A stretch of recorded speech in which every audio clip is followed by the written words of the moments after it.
podstate chcel som útočiť na rekord Táťa, ale hneď po nejakých 10 minútach som pochopil, že dnes tie podmienky jednoducho nie sú.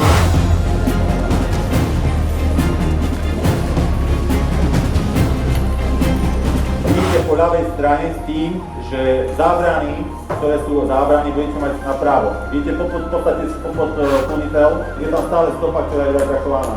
A bežíte posledné metre na kopok, na úplne vrchol kopku, na peši.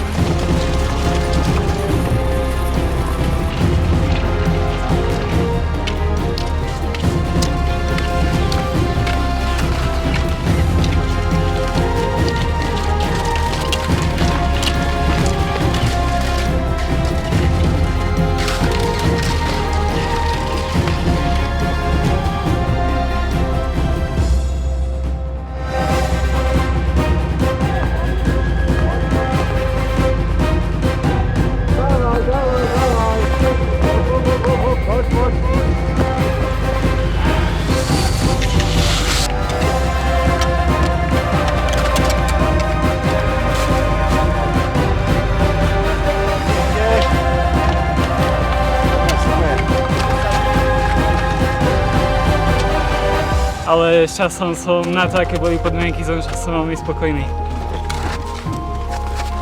A som spokojný, v podstate týmto víťazstvom som získal prvé miesto v stredoeurópskom a slovenskom pohári, takže úspešná sezóna. Vysúvajú, že vysúvajú.